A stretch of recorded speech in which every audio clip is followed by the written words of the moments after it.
بسم الله الرحمن الرحيم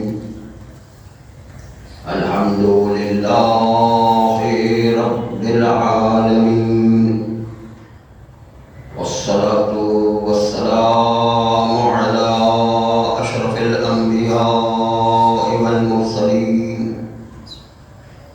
وآله الطيبين الطاهرين المعصومين المنتجبين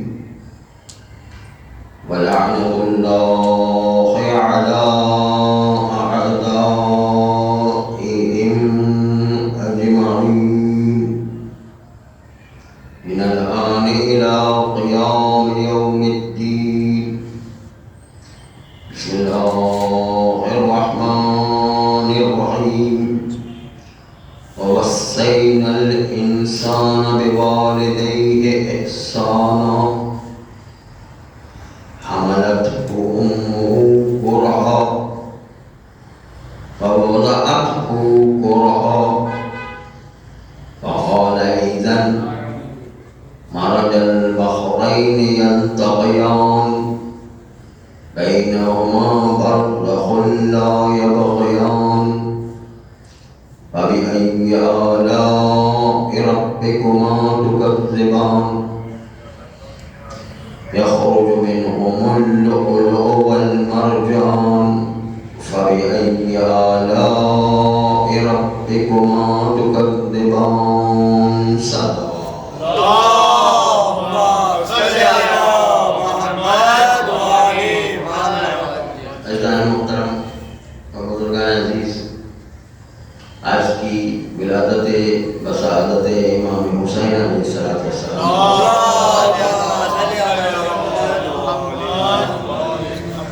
جس میں برکتیں ہی برکتیں ہیں، فضیلتیں ہی فضیلتیں ہیں، انسان کے لیے نجات ہی نجات ہے. ہمارا وسیلہ اور نجات کا باعث یہی ہستیاں ہیں. چنانچہ جو آئے قرآنی سورہ احقاف کی پڑھی، اس میں مولا حسین کی ولادت کا تذکرہ کیا گیا ہے. وَوَصَّيْنَا الْإِنسَانَ بِوَالِدَيْهِ إِحْسَانًا، ہم نے اس ایک انسان کو وصیت کی کہ اپنے والدین کے ساتھ نیکی کا برتاؤ رکھے. حملتہ امہ کرہا، جس کی ماں نے اپنا حمل رکھا اس بچے کا بڑی تکلیف کے عالم، بڑی غم کی کیفیت، بڑے اداس انداز میں، بڑے روتے ہوئے حمل رکھا. اور وضعتہ کرہا، اور جب ولادت بچے کی ہوئی تو اس وقت بھی یہ ماں غمگین تھی، روتے ہوئے تھی، انتہائی اداس اور انتہائی تکلیف کے عالم میں. یہ اصل میں وہ ولادت مولا حسین کا تذکرہ کیا گیا ہے، لیکن وہ تکلیف دہ ماحول کیا تھا وہ ابھی آئے گا تھوڑی دیر میں.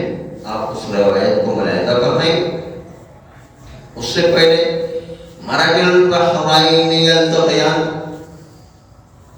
یہ جو آیت قرآنی ہے اس میں ہمارے پانچویں امام محمد باقر علیہ السلام سے سوال کیا. سورہ رحمان اور سورہ واقعہ در حقیقت ٹوئنس سورے ہیں، ایک دوسرے سے مربوط سورے ہیں. سورہ رحمان میں وہ نعمتیں شمار کی گئی ہیں جس میں بتایا گیا کہ دنیا و آخرت کی نعمتیں ہم نے آپ کو دے دی، اب کن کن نعمتوں کا جھٹلانے کا کام انجام دو گے. چنانچہ اس کے بعد سورہ واقعہ اس سے مربوط ہے کہ جس میں جو ہے وہ کہا گیا کہ نعمتوں کے بعد آپ اس پر غور تو کرو کہ ساری نعمتیں کس کی طرف سے آ رہی ہے، اس کے لیے کیسی تیاریاں کرنا چاہیے۔ خیر، تو مرج البحرین یلتقیان، راوی نے آگے پوچھا مولا سے، فرزند رسول یہ بتائیے کہ سورہ رحمان میں اللہ نے کائنات کی، جنت و آخرت کی نعمتوں کو ذکر کر دیا، حوروں کی نعمتوں کو ذکر کیا، قصوروں کی نعمت کو ذکر کر دیا، نہروں کی نعمت کو ذکر کر دیا، ہوا کی نعمت کو ذکر کیا، پانی کی نعمتوں کو ذکر کر دیا، انسان کی نعمتوں کو، ولادت کی نعمتوں کو ذکر کر دیا، ہر نعمتوں کو ذکر کیا سورہ رحمان میں۔ لیکن جو سب سے بڑی نعمت تھی اسی کا تذکرہ سورہ رحمان میں نہیں آیا، تو کہا کہ کون سی نعمت؟ کہا وہ ولایت علی ابن ابی طالب صلوات اللہ علیہ، اس لیے کہ خود قرآن نے کہا الیوم اکملت لکم دینکم واتممت علیکم نعمتی ورضیت لکم الاسلام دینا۔ جس دن ولایت علی کا پیغام لوگوں کو پیغام رسول اللہ نے سنایا، اس کے بعد یہ آیت قرآنی نازل ہوئی کہ آج کے دن علی کی ولایت کے ذریعے سے دین مکمل ہو گیا اور تم پر نعمتیں مکمل ہو گئی نا۔ آخری اختتامی نعمت جو سب سے بڑی ہو سکتی ولایت علی تھی، وہ آپ کو دے دی گئی ہے۔ چنانچہ اسی کا تذکرہ سورہ رحمان میں نہیں ہے۔ تو امام علیہ السلام نے ارشاد فرمایا کہ آپ سورہ رحمان پڑھے ہوئے ہیں؟ کہاں پڑھے؟ کہاں پڑھ کے بتاؤ۔ تو یہ شروع کیا ہے توحید نے، مرج البحرین یلتقیان بینہما برزخ لا یبغیان فبأی آلاء ربکما تکذبان، بینہما برزخ لا یبغیان۔ اس کے بعد جو ہے کہا دو دریا ملیں گے جو اس کے درمیان عارضی طور پر رکاوٹ اور پردہ پڑا ہوا ہے۔ تو اس نے کہا مولا یہ تو دو دریا کا تذکرہ ہے، یہ جو ہے دو دریا کے تذکرے میں ولایت کا تذکرہ کہاں سے آیا؟ کہا تو کیا دو دریا کس بات کے دو دریا سمجھتا ہے؟ یہ دو دریا ایک اس میں سے ہمارے جد امجد علی ابن ابی طالب صلوات اللہ علیہ اور دوسرے ہماری جدہ سیدۃ النساء العالمین فاطمہ زہرا صلوات اللہ علیہ، یہ دو پاکیزگی کے دریا، دو عفت کے دریا ہیں، دو عصمت کے دریا ہیں، دو طہارت کے دریا ہیں جو آپس میں ملیں گے، جس کے نتیجے کے اندر مونگے اور موتی خارج ہوں گے۔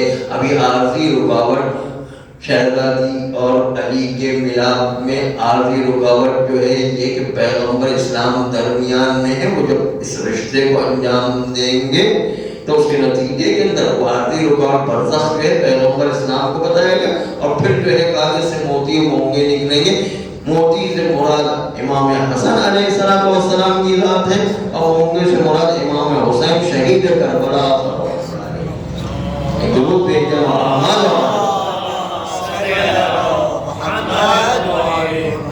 یہ پانچ کی پانچ ہستیوں کا تذکرہ اہل بیت میں ولایت کے طور پر ذکر کیا گیا ہے۔ لیکن جو آیت ہم نے شروع میں سورہ احقاف کی پڑھی اس میں بہت عجیب ولادت کا تذکرہ کیا گیا ہے، اور وہ روایت یوں آئی ہے کہ یہ روایت یا تو پیغمبر اسلام صلی اللہ علیہ وآلہ کے سلسلے میں ہے،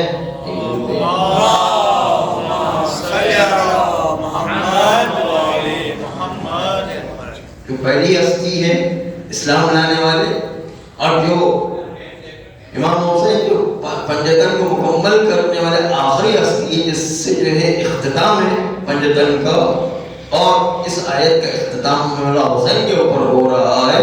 اس کے سلسلے میں یہ معیار بتایا گیا کہ یہ مرحلے بمرحلے ہر مہینے میں خاص پیغام آیا کرتا تھا۔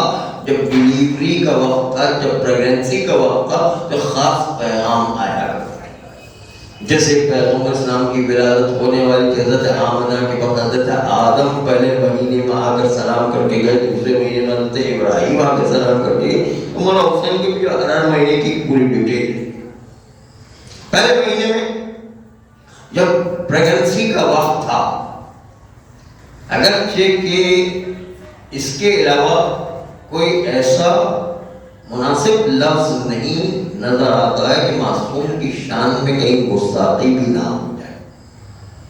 پریگنسی کا جو وقت تھا اس وقت پہلے مہینے میں ام ایمن جو اصل میں تو پیغمبر کی والدہ آمنہ خاتون کی کنیز تھی ام ایمن، اور رسول اللہ جب اپنی والدہ کے ساتھ سفر کر رہے تھے تو اغوا کے مقام پر جب پہنچے تو والدہ کا انتقال ہو گیا۔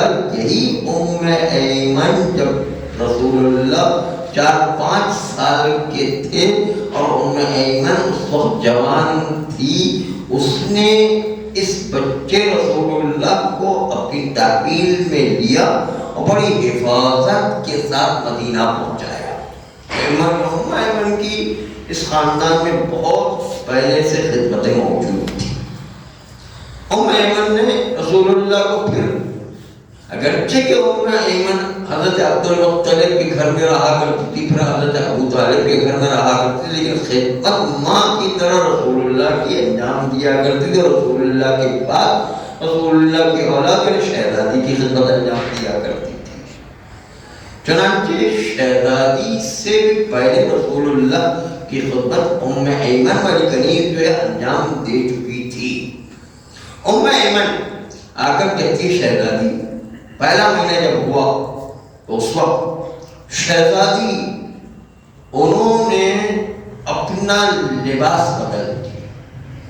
پہلے جو لباس پہنا ہوتا عام لباس پہنا جاتا ویسے ہی سادہ لباس ہوا کرتا تھا، لیکن اب اور سادہ لباس کے علاوہ وہ لباس پہلے مہینہ ختم ہونے کے بعد پہنا کہ جو لباس در حقیقت سادہ ہونے کے ساتھ سادہ تر ہونے کے ساتھ ساتھ تکلیف دہ لباس تھا، چبھن والا لباس تھا، بوریے کا لباس تھا۔ وہ لباس تھا جو عیسائی راہب اپنے آپ کو تکلیف پہنچانے کے لیے عبادت کے دوران پہنا کرتے تھے۔ بہت ہی زیادہ اس کو کھدڑ قسم کا لباس تھا جو انسان کے بدن میں چبھتا رہتا ہے اور اذیت پہنچاتا ہے۔ ایسا لباس شہزادی نے سادہ کے ساتھ ساتھ ایسا تکلیف دہ لباس پہنا۔ تو اس وقت ام ایمن نے کہا شہزادی آپ نے کیا لباس پہن رکھا ہے؟ ہم آپ سے یہ نہیں کہتے ہیں کہ آپ باقی شہزادیوں کی طرح نرم و نازک لباس اور مہنگے لباس پہنے، لیکن عام لباس ہے وہ تو پہنے۔ پھر مرتبہ شہزادی نے ام ایمن جو ان کی ماں کی جگہ پر تھی، شہزادی بھی جس طرح رسول اللہ ام ایمن کو ماں کہا کرتے تھے، شہزادی بھی ام ایمن جو کنیز تھی اس کو ماں کہا کرتے تھے کہ مادر گرامی یہ در حقیقت مجھے خواہش ہی نہیں ہو رہی ہے، میرا دل ہی نہیں چاہتا کہ وہ نرم و نازک لباس پہنو، جی چاہتا ہے کہ جتنا ہو سکے اتنا سادہ لباس پہنو اور جتنا ہو سکے ایسا کھدڑ لباس پہنو، ایسا جو چبھنے والا لباس پہنو جو تکلیف دہ ہو۔ میرا جی یہ چاہتا ہے کہ اس پریگننسی کے اندر ایسی حالت میں رہوں۔ مولانا حسین کی پریگننسی کی بات جو قرآن نے ایسی وَوَصَّيْنَا الْإِنسَانَ بِوَالِدَيْهِ إِحْسَانًا حَمَلَتْهُ أُمُّهُ كُرْهًا کہ اس کی ماں نے بڑی تکلیف میں یا حمل کے دورانیے کو گزارا، بڑے غم میں تکلیف میں بڑا رو دھو کے گزارا۔ بچے کی طرف سے کوئی تکلیف نہیں تھی، خود اپنے آپ کو بڑی سختی کی جا رہی۔ اب جب پھر دوسرا مہینہ آیا، یعنی دوسرا مہینہ گزر گیا، ایک مرتبہ ام ایمن جب شہزادی کے پاس آئی تو شہزادی نے دوسرا مہینہ پریگننسی کا گزرنے کے بعد شہزادی نے اصلا کھانا بند کر دیا، کم نہیں کیا، کھانا ہی بند کر دیا۔ ام ایمن نے کہا شہزادی اب پریگننسی کے عالم میں عورتیں تو زیادہ کھایا کرتی ہیں، اچھے سے اچھا کھانا کھایا کرتی ہیں، طاقت والا کھانا کھایا تاکہ عمل میں جو آسانی ہو جائے۔ آپ نے تو بالکل کھانا ہی بند کر دیا، آپ نے تو جو ہے بالکل کھانا ہی جو چھوڑ دیا، جو بند ہی کر دیا، کم کر دیا ہوتا تو ارے بات آپ نے تو کھانا ہی بند کر دیا۔ شہزادی نے جواب دیا کہ ہاں مجھے کھانے کی بالکل ہی خواہش نہیں ہو رہی ہے، اور اللہ میرا پیٹ ایسے ہی بھر دیا کرتا ہے۔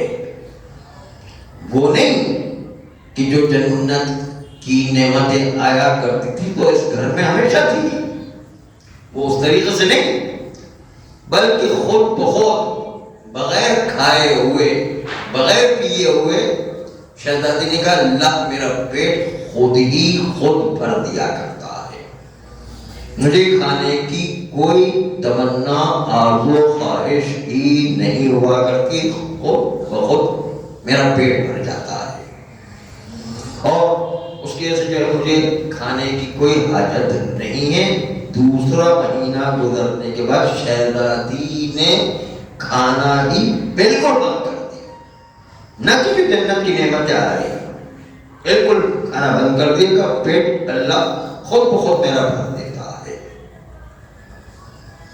تیسرا مہینہ گزرا، شہزادی کنیز جو ام ایمن ماں کہلاتی تھی وہ تو کبھی حجرے میں جاتی تھی، کبھی صحن میں جاتی تھی، کبھی جو ہے دوسرے اور حجروں میں جاتی تھی، اس کے آنے جانے کا مسئلہ تو نہیں تھا۔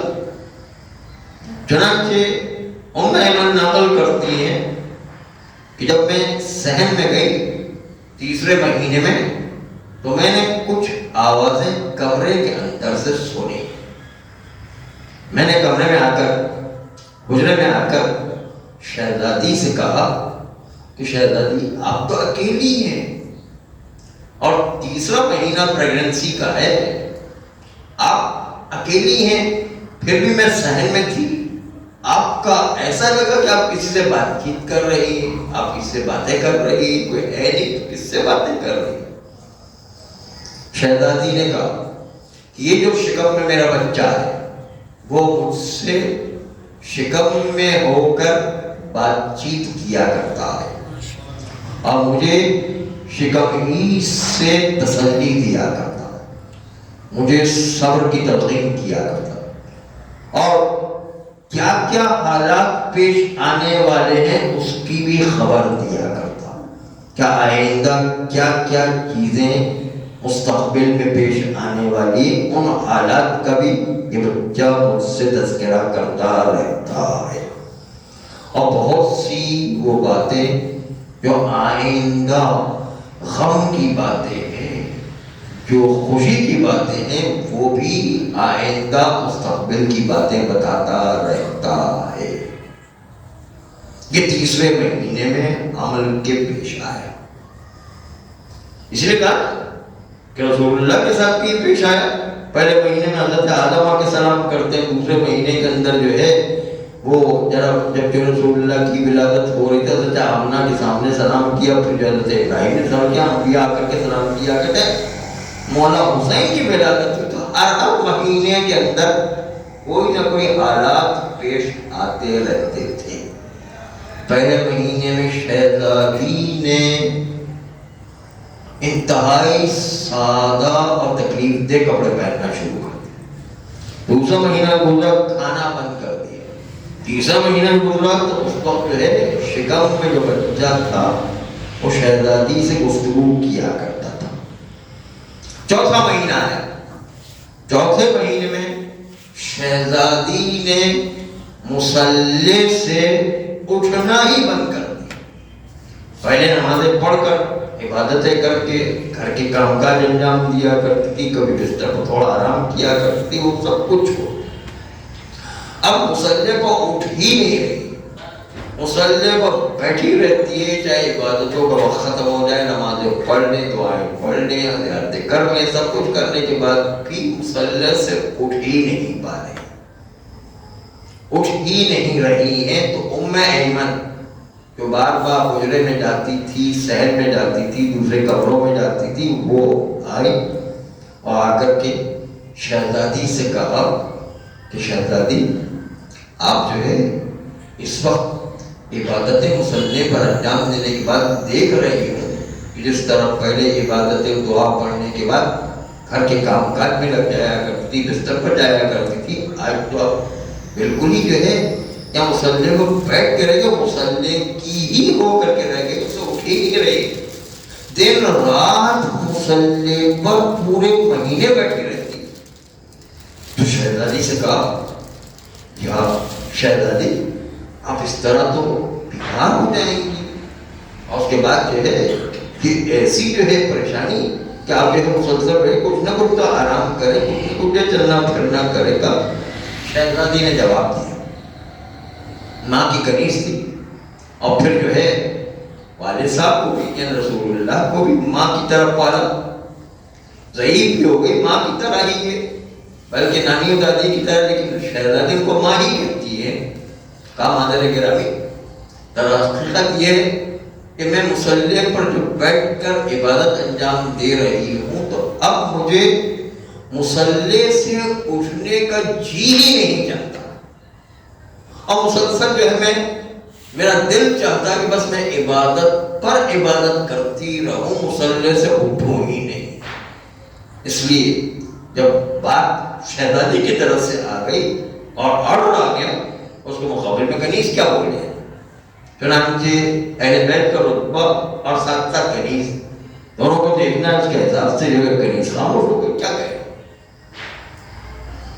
اب جو 5واں مہینہ آیا وہ بڑا عجیب و غریب تھا، جس کو قرآن نے نقل کیا۔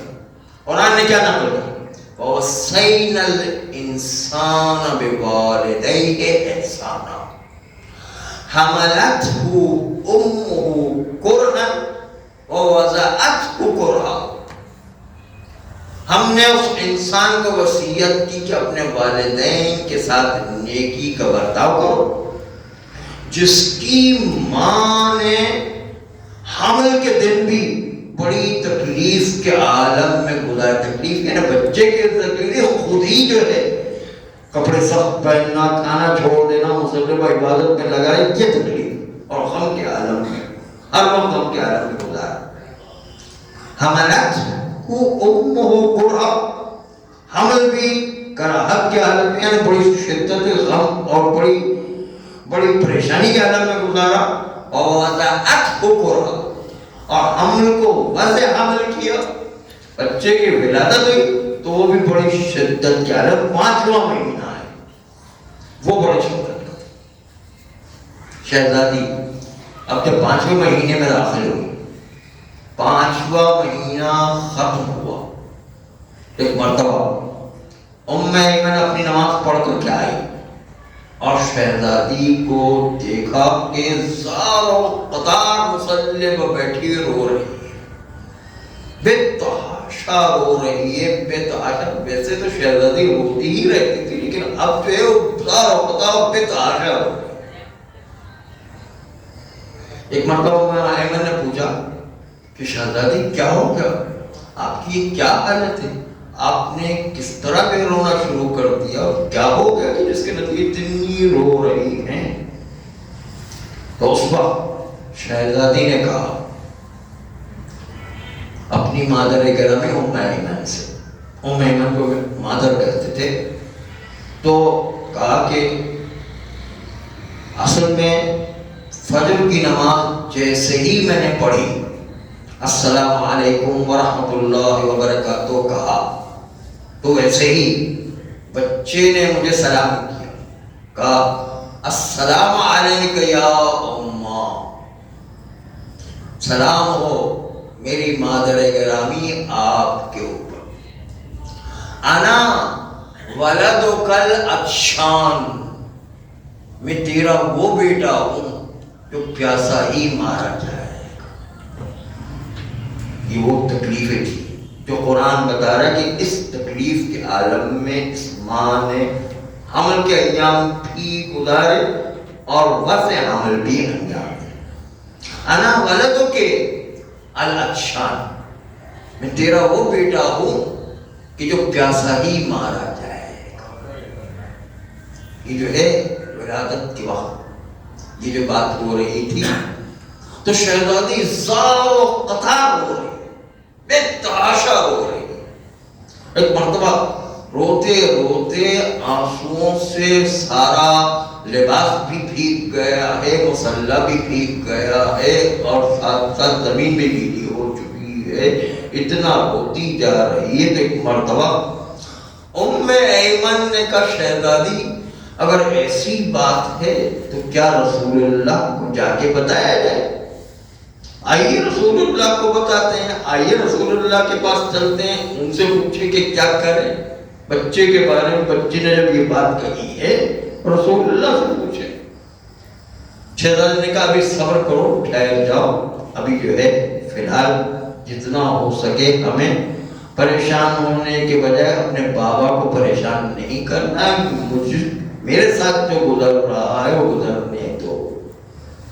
ام ایمن کو جب شہزادی نے آرڈر کر دیا اب ام ایمن شہزادی کے سامنے تو کچھ نہیں کہہ سکتی تھی، چنانچہ خاموش رہی. ایک مرتبہ ظہر کا واقعہ ہے. ظہر کی نماز پڑھنے کے بعد جب ام ایمن حجرے میں داخل ہوئی، شہزادی دیکھا اس سے بھی زیادہ رو رہی، جو تو فجر کے وقت رو رہی تھی اس سے بھی زیادہ شدت کا گریہ کر رہی. کہا شہزادی اب کیا ہو گیا؟ کہا در حقیقت جب ظہر اثر کی نماز پڑھی تو ایک مرتبہ اس بچے نے مجھے سلام کیا اور سلام کرنے کے بعد کہا السلام علیکہ یا اماں، سلام ہو اے میری مادر گرامی آپ پر. انا ولدک العریان، میں تیرا وہ بیٹا ہوں جس کو کفن بھی نصیب نہیں، جس کو جو ہے گھوڑوں کی ٹانپوں تلے روند روند کے کچل ڈالا جائے. میں تیرا وہ بیٹا ہوں جو عریان ہی اس دنیا سے مارا جائے، جو کفن کے ٹکڑے بھی نصیب نہیں ہوں. انا ولدک العریان، میں تیرا وہ بیٹا ہوں کہ جو کفن بھی جسے نصیب نہیں. یہ وہی قرآن تعبیر کر رہا کہ حمل کے وقت بھی ماں نے تکلیفیں اٹھائی اور وضع حمل کے وقت بھی تکلیفیں اٹھائی. اور اس کے بعد یہ جو ہے جب مغرب کا وقت آیا تو مغرب کے وقت ایک مرتبہ ام ایمن نماز پڑھ کے آئی. آنے کے بعد شہزادی کو دیکھا کہ شہزادی اب تو ظہر سے بھی زیادہ گریہ کر رہی ہے، صبح ظہر سے بھی زیادہ گریہ کر رہی ہے اور زیادہ اتنی حالت مدہوشی کی، روتے روتے شہزادی پر طاری ہو گئی کہ ایسا لگتا کہ ابھی بے ہوش ہو جائے، ابھی بے ہوش ہو جائے، اتنی حالت طاری ہو گئی شہزادی پر. اور اس کے بعد ام ایمن نے پوچھا کہ شہزادی اب کیا ہو گیا؟ کہا جب مغرب عشاء کی نماز تمام کی اس کے بعد بچے نے شکم سے مجھ سے بات کی، مجھے سلام کیا السلام علیکہ یا اماں. اور اس کے بعد کہا انا ولدک السکان، ارے میں وہ تیرا بیٹا ہوں جو گھوڑے کی ٹاپوں کے تحت پامال کر دیا جائے گا، ان کے جسم کے ٹکڑے ٹکڑے کر دیے جائے. میں تیرا وہ بیٹا جس کے جسم ٹکڑے ٹکڑے کر دیا جائے گا، پامال کر دیا جائے گا. تو حمل کے دوران بھی ایسے غم کے عالم میں شہزادی نے گزارے، تکلیف کے عالم میں شہزادی نے گزارے. اور چھٹا مہینہ ختم ہوا اور ولادت چھٹے مہینے میں مولا حسین کی ہو گئی. صرف صرف 2 ہی بچے دنیا میں ایسے جو 6 مہینے کے حمل کے بعد پیدا ہوئے اور دنیا میں زندگی گزاری، ساری زندگی گزارنے کا موقع ملا. ایک مولا حسین، دوسرا حضرت عیسیٰ علیہ السلام. یا دوسری روایت کے مطابق ایک مولا حسین اور حضرت یحییٰ علیہ السلام. اس میں تو کوئی شک نہیں کہ مولا حسین تو شامل ہی ہے. اب اس میں تھوڑا سا روایت سے اختلاف ہے، بعد میں حضرت عیسیٰ کا تذکرہ، بعد میں یحییٰ علیہ السلام کا تذکرہ. لیکن یہ 2 بچے جس کا حمل پوری کائنات میں 6 مہینے کا حمل رہا، اور یہ بچے زندہ رہے، کیونکہ 6 مہینے کے بچے پیدا تو ہوتے لیکن زندہ نہیں رہتے، وہ مر جایا کرتے. لیکن یہ 2 بچے زندہ رہے، حضرت یحییٰ امام حسین یا حضرت عیسیٰ اور امام حسین. چنانچہ جب جو ہے وہ 6واں مہینہ ہے اور وسط حمل ہوا، اس کے نتیجے کے اندر جناب سلمہ بھی وہاں پر موجود تھی. جناب صفیہ جو پیغمبر کی پھوپھی تھی، وہ بھی وہاں پر موجود تھی. اور پھر جب ایک حور آئی اور حور کے بعد انہوں نے مدد کرنے کے بعد جو ہے وہ ولادت واقع ہوئی، نور کا پردہ گرا، اور جب نور کا پردہ ہٹا مولا حسین کو سجدے کے عالم میں دیکھا. مولا حسین نے سب سے پہلے تو اپنے رسول اللہ، پہلے تو پروردگار عالم کی توحید کر، اشہد ان لا الہ الا اللہ، سجدے سے سر اٹھاتے ہی کہا اشہد ان لا الہ الا اللہ، اشہد ان جدی محمد رسول اللہ، واشہد ان امی سیدۃ نساء العالمین، واشہد ان ابی ولی اللہ. یہ گواہی تھی اور ایک اماموں کی گواہی تھی. چنانچہ جو ہے مولا کی ولادت کا یہ جو واقعہ آپ نے ابھی روایت میں سنا، قرآن نے اسی کو تعبیر کیا کہ یہ ولادت کے وقت بھی شہزادی غم کے عالم میں تھی، اور ولادت کی جب وہ حالات ولادت کے مراحل طے ہو گئے تو اس وقت رسول اللہ کے پاس جب پہنچی تو رسول اللہ نے بھی شہزادی کو نصیحت کی کہ بیٹی میری نصیحت یاد رکھنا کہ یہ تمہارا وہ بچہ ہے جو پیاسا مارا جائے گا، یہ وہ بچہ ہے جو کفن بھی نصیب نہیں ہوگا، اور یہ وہ بچہ ہے کہ جو گھوڑوں کی ٹاپوں سے پامال ہوگا. لیکن صبر سے کام لینا، اور جو ہے صبر سے کام لینے کے ساتھ ساتھ اپنے حوصلے کو بڑھائے رکھنا. تو اسی وقت کی وہ روایت ہے، کہا کہ پھر اس مولا حسین پر رونے والا کون ہوگا؟ تو اسی وقت جو ہے پیغمبر نے وہ روایت فرمائی تھی کہ ان کے بوڑھوں پر بوڑھ ایک قوم کو پیدا کرے گا، جن کے بوڑھے ان کے بوڑھوں پر روئیں گے، جوان جوان پر روئیں گے، بچے بچوں کو روئیں گے، عورتیں عورتوں کو روئیں گے. یہ اس وقت کی روایت ہے جب مولا کی ولادت ہو رہی. کچھ بچے اہل بیت کے گھرانے میں ایسے ہی تھے کہ جب بھی ولادت ہوئی وہاں پر غم بھی طاری ہوا. مولا عباس کی ولادت ہوئی تو اس وقت آنکھیں نہیں کھول رہے تھے، تو اس وقت ام البنین گریہ کر رہی تھی، وہاں پر بھی جو غم کا ماحول پیدا. تو اہل بیت کے گھرانے میں ولادت کے وقت بھی غم منایا جاتا ہے. اس سے میں آپ کو ایک بہت اہم مطلب کی طرف متوجہ کرنا چاہتا ہوں، اور وہ یہ ہے کہ آپ محسوس نہیں کیجیے گا، اور الفاظ میں کمی بیشی ہو سکتی ہے لیکن کوئی توہین کی نیت مراد نہیں. وہ جملہ جو ہے ذرا دل پر لگنے والا، لیکن حقیقت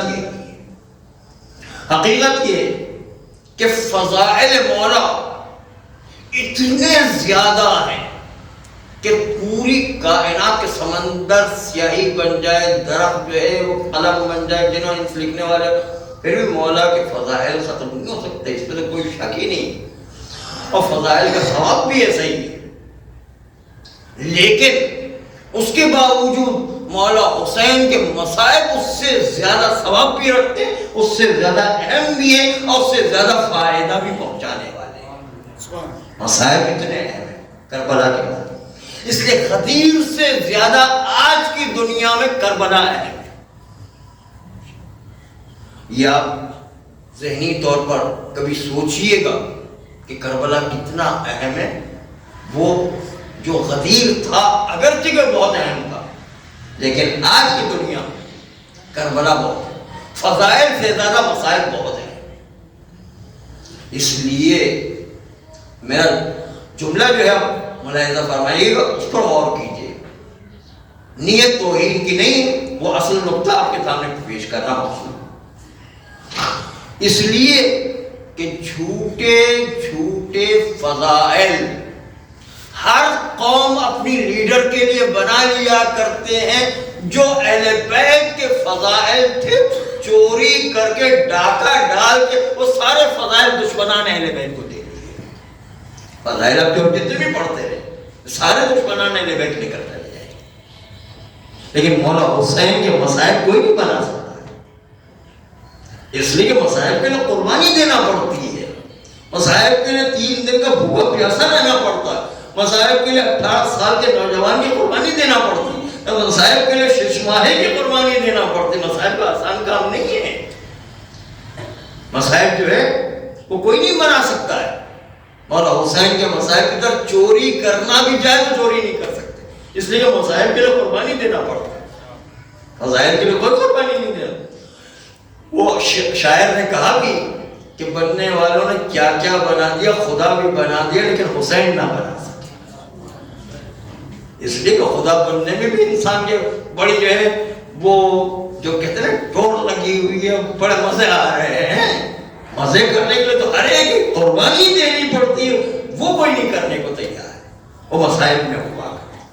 اس لیے مولا حسین کے مصائب وہ بہت امپورٹنٹ چیز ہوا کرتی ہے، اسی لیے جو ہے ولادتوں کے وقت بھی اہل بیت کے گھرانے میں ہمیشہ مصائب ہوتے رہے، چاہے بی بی زینب کی ولادت ہو، چاہے مولا حسین کی ولادت ہو، چاہے حضرت عباس کی ولادت ہو، یہ جو مصائب ہمارے ان اہل بیت کے گھرانے میں ولادت کے وقت بھی مصائب ہوئے، اس لیے مصائب ہر صورت میں بہت زیادہ فضیلت رکھتے ہیں۔ رائے خود مجھے نام زمانہ بلند کر سلوات۔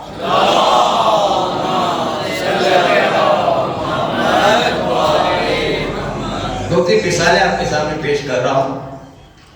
اصل میں صدیق اکبر مولا علی کا لقب تھا، فاروق اعظم مولا علی کا لقب تھا، سیف اللہ مولا علی کا لقب تھا۔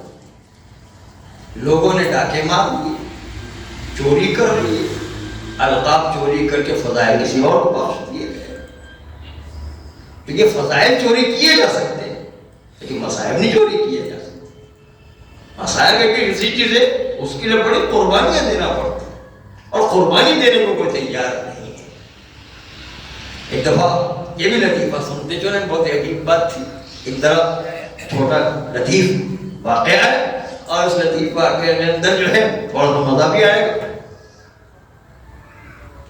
اس زمانے میں علامہ رشید ترابی صاحب ہمارے ممبروں پر اتنے مشہور تھے، اب بھی لوگ بہت جانتے ہیں، ان کو تو بیان کرنے کی ضرورت ہی نہیں، اتنی جو ہے عظیم ہستی گزری ہے کہ جو سبھی جانتے ہیں، برصغیر پاک و ہند میں اتنا مشہور جو ہے خطیب تھے وہ۔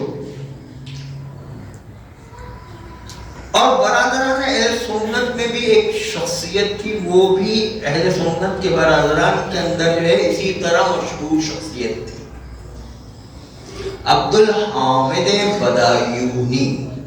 اس کا ایک کالج بھی ہے اورنگی ٹاؤن میں ابھی بھی بنا ہوا ہے انہی کے نام سے، عبدالحامد بدایونی۔ یہ دونوں علامہ رشید ترابی صاحب بھی اور عبدالحامد بدایونی صاحب، یہ دونوں مشہور شخصیت تھے، اپنے اپنے مکاتب فکر کے لحاظ سے بڑی عظیم شخصیت تھی۔ وہ اہل سنت میں اور علامہ رشید ترابی صاحب شیعوں کے اندر دونوں بڑے خطیب تھے، بڑے اوریٹر تھے۔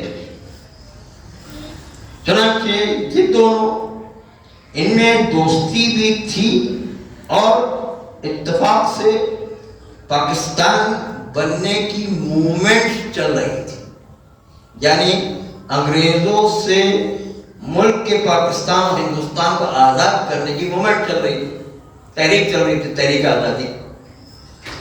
اور تحریک آزادی میں دونوں مسلم لیگ کے اندر تھے، قائد اعظم نے جو مسلم لیگ بنائی تھی اس کے اندر دونوں تھے، علامہ رشید صاحب ترابی صاحب بھی اور عبدالحامد بدائی بھی۔ اور جب جو ہے ایک ہی مقصد پر، ایک ہی تحریک پر دونوں کام کر رہے تھے تو دوستی بھی تھی۔ اور جب جو ہے تحریک پر جب کام کیا جاتا، آزادی کی تحریک پر کام کیا جاتا اور اپنی جو ہے پاکستان کو آزاد کرانے کی تحریک پر جب کام کیا جاتا تو اس وقت شیعہ سنی مسئلہ کافی حد تک دب گیا تھا۔ ویسے بھی آج کی طرح کی دشمنیاں پہلے زمانے میں نہیں ہوا کرتی تھی۔ آج تو کوئی غیبی ہاتھ درمیان میں جو شیعہ سنیوں کو لڑانے کی کوشش کرتا ہے، اس زمانے میں اس قسم کے اختلافات تھے، لیکن اس کے باوجود بھی اتنی دشمنیاں جان بوجھ کر نہیں تھی۔ تو آج کل ایک قسم کی دشمنیاں جان بوجھ کر ہوا کرتی ہیں، ایک باقاعدہ سازش کے تحت ہوا کرتی ہیں۔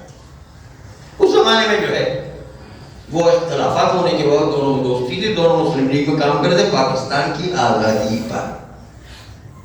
جب دونوں پاکستان کی آزادی پر ان کے آپس میں جو ہے مہینے مہینے میٹنگ بھی ہوا کرتی تھی، بیٹھک بھی ہوا کرتی تھی۔ چنانچہ ایک دفعہ عبدالحامد بدائینی صاحب وہ علامہ رشید ترابی کی ایک مجلس میں آئے اور دیکھا کہ علامہ رشید ترابی صاحب ان کی مجلس کے اندر مجمع بھی بڑا شاندار، اور ساتھ ساتھ وہ ایک جملہ مسائل کو پڑھتے تھے تو مسائل کو ایک جملہ اتنا اثر کرتا تھا کہ ہر ایک اپنے آپ کو پیٹنے لگتا تھا، کوئی دیوار پر سر مارتا تھا، کوئی جو رونے کی حالت میں ایسے آنسو جاری کر دیتا تھا کہ جو ہے پورے مجمع میں گریہ چھا جاتا تھا۔ ایک جملے کے اندر جو پورا جو مجمع رونے لگتا تھا۔ انہوں نے سوچا کہ بھائی مجھے بھی سنیوں میں ایسا رائج کرنا چاہیے کہ جو ایک جملے کے اندر سارا مجمع رونے لگے۔ تھے بہترین آرٹر، تھے بہترین خطیب، بہترین مقرر، تقریر بہترین کرتے تھے، لیکن انہوں نے سوچا کیا کرو، ہمارے وہاں تو ایسا کوئی سلسلہ ہے کہ شہید کے مسائل پڑھے جائیں۔ چنانچہ انہیں ایک صاحب کو لکھا کہ وہ صاحب بھی جو ہے فلاں جگہ گھر کے اندر بند ہو گئے تھے، ان کو بھی شہید کر دیا گیا، وہ بھی بیچارے پیاسے مارے گئے تھے۔ ان کے اپنے کہنے، شہید تو ان کے الفاظ سے نقل کرو، شہید تو ہونا یا نہ ہونا ان کی جو ہے الفاظ کو انہیں پر لوٹا رہا ہوں، شہید تھے یا نہیں وہ تو وہ خود جانے۔ تو وہ صاحب جو ہے ان کو شہید بنا کر ان کے وسائل پیش کرنا تھے، تو کمرے میں جو بندہ ہو گئے تھے اس کے بعد جو پیاسے مارے گئے ان کے اپنے حساب سے، پیاسے تھے یا نہیں وہ نہیں پتا ہے۔ چنانچہ کتاب نے جو اعلان کر دیا ان کی شہادت، صاحب کی شہادت، اور شہادت کا اعلان کرنے کے بعد باقاعدہ جو ہے بڑا پروپیگنڈا کرنے کے بعد مجمع بھی آ گیا ٹھیک ٹھاک۔ مجمع آنے کے بعد مرتبہ انہوں نے جو مجلس شروع کی اور مسائل پڑھنا شروع کیے۔ جب مسائل پڑھنا شروع کیے تو کوئی ٹس سے مس نہ ہوئے، کوئی رونے کو تیار ہی نہیں۔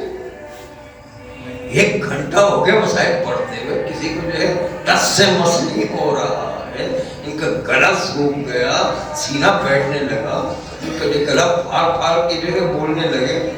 آخر میں غصے میں آ کے کہا کم بختو، دیکھو شیعوں کو، ان کا جو ہے خطیب خالی ایک جملہ پڑھتا سارا مجمع رونے لگتا، تم جو 1 گھنٹے سے میں گلے پھاڑ پھاڑ کے کیا کوئی روتا ہی۔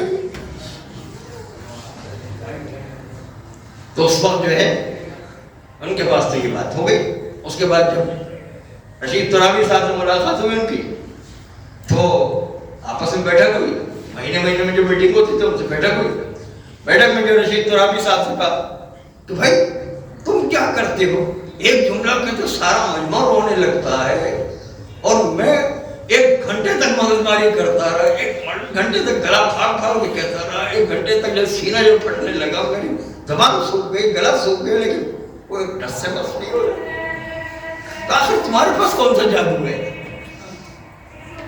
رشید ترابی صاحب نے کہا کوئی جادو والو نہیں ہے، یہ جو ہے یہ میرا بھی کمال ہے، یہ جو ہے اصل میں سچی شہادت اور جھوٹی شہادت کا فرق ہوا.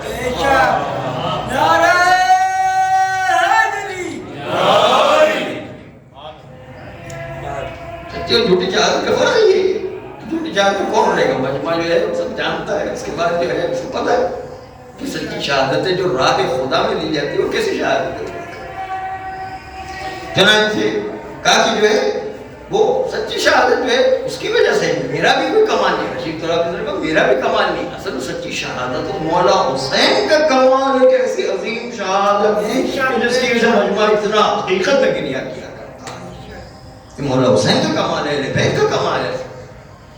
وہ ہمارا بھی کمال نہیں ہے. ہماری وجہ سے کوئی نہیں ہوتا ہے. اہل بیت کی فضیلت اور اہل بیت نے اتنی بڑی قربانی دی کہ ان کا نام سنتے ہی انسان کی آنکھوں میں آنسو اتر آتا ہے. ان کی عظمت ہے. تو ایک نکتہ تو یہ عرض کر کہ مسائل جو ہے انتہائی اہم ہوا کرتے. مسائل کوئی دشمن نہیں بنا سکتا ہے کیونکہ اس کے لیے قربانیاں دینا پڑتی. فضائل ہر ایک بنا سکتے. جھوٹے جھوٹے لیڈروں کے لیے اپنے اپنے نہیں کچھ فضائل ملے تو ہمارے اہل بیت کے فضائل چرا کے لے جاتے, ڈاکہ ڈال دیتے اور کھلا کھلا جو ہے ڈاکہ ڈالتے. اب تو اوپر جو ہے کیا ہوا جب اب نہج البلاغہ وہ بھی اغوا کرنے لگے اور جو ہے صحیفہ کاملہ کو بھی اغوا کہنے لگے وہ فلاں صاحب کی نہج البلاغہ مولا علی کو تو بھول گئے. اپنے ایک صاحب کی طرف نسبت دے دی. صحیفہ کاملہ بھی دوسرے صاحب کی طرف نسبت دے کے تو دوسرے صاحب کی ہے. اب ایسے سے جھوٹی جھوٹی نسبتیں دینے لگ گئے تو فضائل کی چیزیں ہر ایک لینے کے تیار. ہر قوم اپنے اپنے لیڈروں کو جھوٹے فضائل دینے کے لیے ہر وقت آمادہ ہوتے ہیں اور ہر قوم اپنے جھوٹے لیڈروں کو, اب جملہ سنیے, کہ لیڈروں کو فضیلتیں دینے کے بعد جس طرح آپ اپنے سچے لیڈروں کے فضائل سن کر یہاں مطمئن ہیں, وہ جھوٹے لیڈروں کے فضائل سن کر اپنی اپنی جگہ وہ مطمئن بھی ہے. مطمئن ہے وہ لوگ بھی جھوٹے فضائل پر بھی, ان کو بھی مطمئن کیا گیا. اس لیے فضائل وہ ہر جھوٹا لیڈر اپنے لیے لے کر آئے گا. مسائل کوئی نہیں لاتا, اس کے لیے قربانیاں دینی ہوتی, اس کے لیے غم برداشت کرنا پڑتا, اپنے گھر والوں کی قربانی دینا پڑتی, اپنے بچوں کی قربانی دینا پڑتی, اپنے خاندان کی قربانی دینا, اپنے نوجوان کی قربانی دینا, اپنے بچے کی قربانی دینا. یہ کوئی دینے کو تیار نہیں. خدا بنا دیا لیکن حسین نہیں بنا سکے. یہ ایک اہم بات ہے.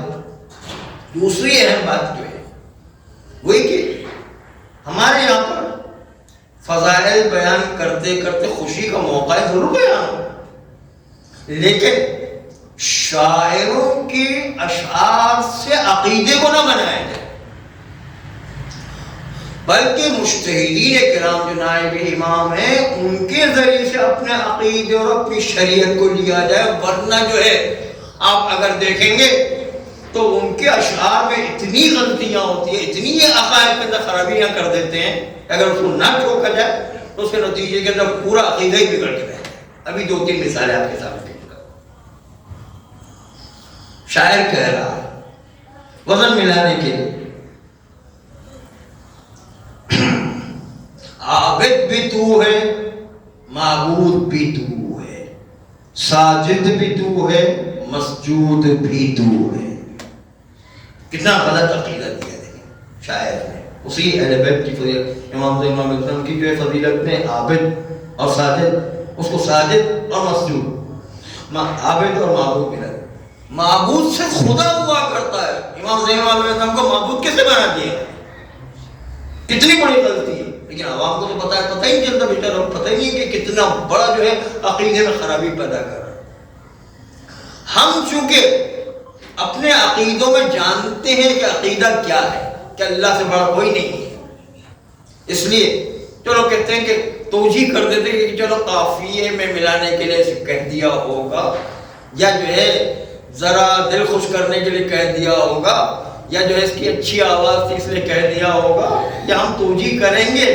لیکن حقیقت میں جو نئے بچے آنے والے وہ جب ابھی سے یہ چیزیں سنیں گے اور بچہ بڑا ہو جائے گا تو اس کے لیے ایک عقیدہ بن جائے گا، شاعر کا شعر جو عقیدہ بن جائے گا، اور کیا ہے پورے عقیدے نسلوں کے اندر خرابی پیدا کرے گا، خرابی پیدا کرے گا. اور یہ جملہ وہ کہے گا کہ میں تو بچپن سے ہی اشعار سنتے آیا ہوں، کسی نے مجھے منع نہیں کیا. دیکھیں ابھی ایک شعر آپ کے جیسے ہزاروں باتیں ہیں. ایک شاعر کہہ رہا ہے خدا بڑا عظیم ہے، شاعر کی بات کر رہا ہوں، خدا بڑا عظیم ہے لیکن میرا حسین عظیم تر ہے. دیکھیں کیسا غلط جملہ استعمال کیا. عظیم تر کا مطلب کیا ہے؟ یعنی مولا حسین کو اللہ سے بڑا کیا اس نے. کیسا غلط جملہ استعمال کیا. لیکن عوام کو کیا پتہ ہے؟ عوام تو واہ واہ کرے گی، کہے گا ہاں نیا شعر نکال کے نکلا ہے. پرانے زمانے میں شعراء کی یہ خرابی نہیں ہوتی تھی. آج یہ شعراء کی بہت بڑی خرابی ہے کہ وہ نصیریت والا عقیدہ آہستہ آہستہ کر کے رائج کر رہے ہیں اسی بہانے سے کہ غلط سلط شعر پڑھ کے عوام کے ذہنوں کو تیار کرتے اور نصیریت کا عقیدہ پھیلانے کی کوشش کرتے. اس لیے ہوشیار رہیں کہ پہلے زمانے میں شعراء حضرات اپنے اشعار لکھنے کے بعد علماء سے چیک کروایا کر، 3 دفعہ چیک کرواتے تھے تب جا کر ممبر پر پڑھتے. آج تو یہ لاپرواہی ہے کہ کچھ پتہ ہی نہیں کیا پڑھ رہے ہیں، کیا خرابی پیدا کر رہے ہیں، کیا عقیدے کو بگاڑ رہے ہیں. نیا آنے والا بچہ کیا سمجھے گا، آگے چل کر کے بچوں کے عقائد کتنے خراب ہو جائیں گے. اس لیے شعراء ان کی باتیں عقیدت کی حد تک اچھی ہیں لیکن اس سے عقیدہ بنانا غلط ہے. عقیدت الگ ہے، عقیدہ بنانا الگ ہے. عقیدت کے حد تک محبت سن لیتے ہیں، اگر کہ وہ نہ ہو تو اچھا ہے ہوتی. اس سے بچوں کے ذہن اور آئندہ نسلوں کے ذہن خراب ہو جایا کرتے ہیں. اس لیے وہ نہ ہو تو بہتر ہے. لیکن اگر کوئی عقیدت میں کہہ جاتا ہے تو عقیدت کی حد تک، محبت کی حد تک جو ہے محبت میں کچھ باتیں کہہ جاتا ہے، دل کا جو بڑاس نکالنے کے لیے، دل کو خوش کرنے کے لیے، قافیہ ملانے کے لیے، چلو عقیدت کی حد تک. لیکن کوئی عقیدہ شعراء کے شاعر سے نہیں بنا ہے، اس سے بہت ساری خرابیاں پیدا ہوتی ہیں. ہمیں مجتہدین کرام اور نائب امام سے اپنے دین کو لینا، شریعت کو لینا. ہر آدمی آ کر شریعت دین میں مداخلت کرنے لگے اور عقیدے کو بگاڑ دے، اس سے بہت ساری خرابیاں پیدا ہوتی ہیں. تو ایک طرف فضائل میں یہ خرابی پیدا ہو رہی ہے، دشمن اغوا کر رہا ہے، ہمارے فضائل اہل بیت کے لے جا رہا ہے. تو دوسری طرف خوشی کے عالم میں فضائل کے اندر شعراء حضرات اپنے غلط سلط عقائد کو جو ہے نصیریت والے عقائد شعراء جو خوشی کے عالم میں لے کر آئے. دونوں طرف خطرہ، دشمن بھی لے جائے وہ بھی خطرہ، اور جو نصیریت کا عقیدہ اس شعراء کے ذمہ پھیلتا رہے یہ بھی خطرہ. دو خطرے فضائل میں موجود ہیں. تو مسائل میں سے کوئی خطرہ موجود ہے. اس لیے جو ہے، اور فضائل کے علاوہ آپ حقیقت کی دنیا میں دیکھیں گے تو کربلا نے جتنا اسلام کو بچایا ہے، اسلام کو فائدہ پہنچایا ہے، اسلام کے لیے اہم ہے، اتنا فضائل کے اندر نہیں پیدا ہوا. اسی لیے پورا عالم اسلام مولا حسین کا احترام کرے، ان کی قربانی کو جو ہے واقعی قربانی مانتے ہیں، اور مولا حسین کی فضیلت کو جانتے ہیں اور احترام کرو. پورا کوئی یہ فضائل میں آ کر لے کر نہ کہے کہ بھائی مولا حسین نے قربانی دی ولایت علی کے اوپر. ولایت علی کہہ کر آپ اپنے دائرے کو خود محدود کر رہے ہیں. وہ لوگ کہتے ہیں کہ توحید کے لیے مولا حسین نے قربانی دی، آپ کیوں جو ولایت علی کو، اگر کہ ولایت علی اور توحید ایک ہی چیز ہے حقیقت میں، لیکن آپ ولایت علی پر زور دیں گے، اس کے نتیجے کے اندر توحید ختم ہونے اور عالم اسلام حسین سے کٹ جائے گا. ہم خود اپنے مولا حسین کی محدودیت کو لے کر آ رہے ہیں. ہم کیوں یہ غلطی کر رہے ہیں؟ مولا حسین کو کیوں محدود کیا؟ عالم اسلام سے کیوں کاٹا جا رہا ہے؟ اس لیے کہ خود علامہ اقبال نے بھی کہا، معین الدین چشتی نے بھی کہا، حقا کے بنا لا الہ اہل سنت کہہ رہے ہیں، ہم نہیں کہہ رہے ہیں۔ اور علامہ اقبال نے بھی کہا کہ جس نے صحرا میں لکھ دیا لا الہ الا اللہ وہ ہے حسین۔ علامہ اقبال بھی کہہ رہے ہیں اور معین الدین چشتی بھی کہہ رہے ہیں، اور اس طرح اہل سنت کے تمام شعراء اور تمام جو ہے مکاتب فکر کے لوگ امام حسین کو جو بڑے احترام اور بڑی قربانی کی نگاہ سے دیکھتے کہ دین کو بچانے والے وہی ہیں۔ ہم کیوں توحید سے تنزل کر کے ولایت علی پر آ رہے ہیں؟ اس کے نتیجے میں سب جو شیعت کے اندر امام حسین کو محدود کرنا چاہتا ہے، اپنے لیے کیوں تک محدودیت کرنا؟ یہ جو ایک تیسری خرابی پیدا ہو گئی۔ اس لیے جو ہے ان چیزوں کو خود سمجھنے کی ضرورت ہے کہ کس زمانے میں کون سے الفاظ کہہ رہے ہیں جس سے شیعت کو فائدہ اور اہل سنت میں مزید پھیلے ہیں۔ پہلے کہ بھائی امام حسین کو ہم روک رہے ہیں کہ بھائی مولا حسین نے جو ولایت علی پر ولایت علی کی قربانی دیں گے تو وہ نہیں مانیں گے، پر توحید چھوٹ جائے گا۔ تو ابھی توحید کی بنیاد پر مولا حسین کو مان رہے ہیں کہ توحید کو مولا حسین نے بچایا کربلا میں۔ اس لیے عزیزوں، مولا حسین کی عظمتوں کو اپنی جگہ پر بس آخری روایت پیش کرتا ہوں کہ احمدوں ختم کرتا ہوں۔ جب پریگنینسی کا وقت چل رہا تھا تو اس وقت جو ہے ایک مرتبہ شہزادی نے رسول اکرم صلی اللہ علیہ وسلم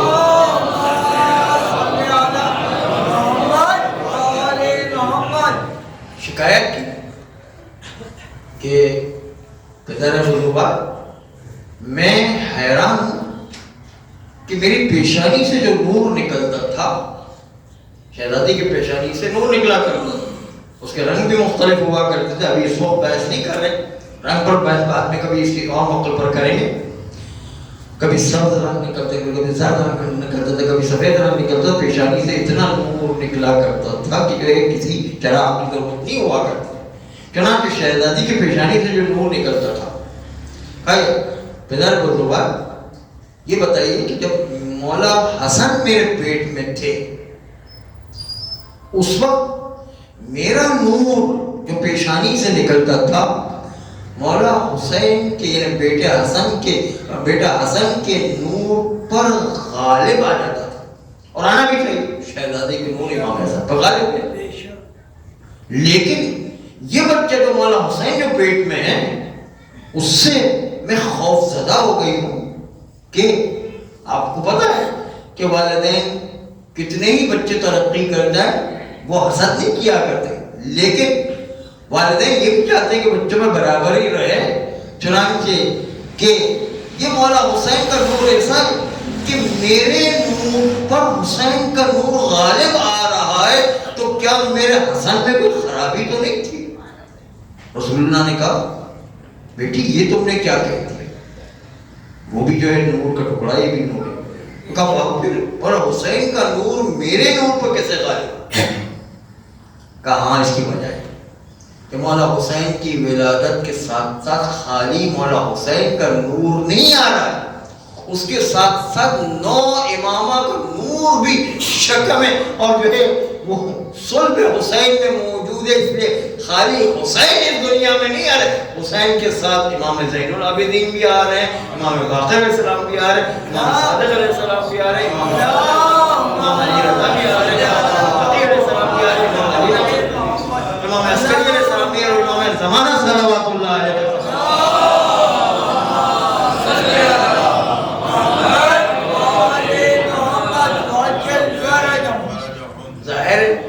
کہ ایک جگہ پر ایک بلب چل رہا اور ایک جگہ پر 10 بلب چل رہے ہیں، تو 10 بلب کی روشنی زیادہ ہوگی، 10 نور آ رہے ہیں۔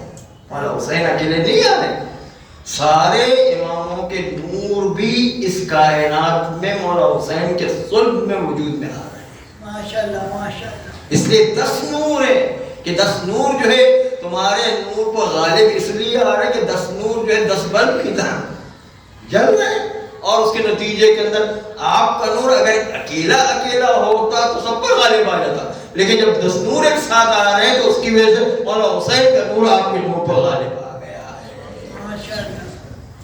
عزیزو، یہ عظمت مولا حسین کو حاصل تھی کہ ان کے صلب سے 9 اور امام وجود میں آنے والے تھے، کہ جس میں امام زمانہ صلوات اللہ علیہ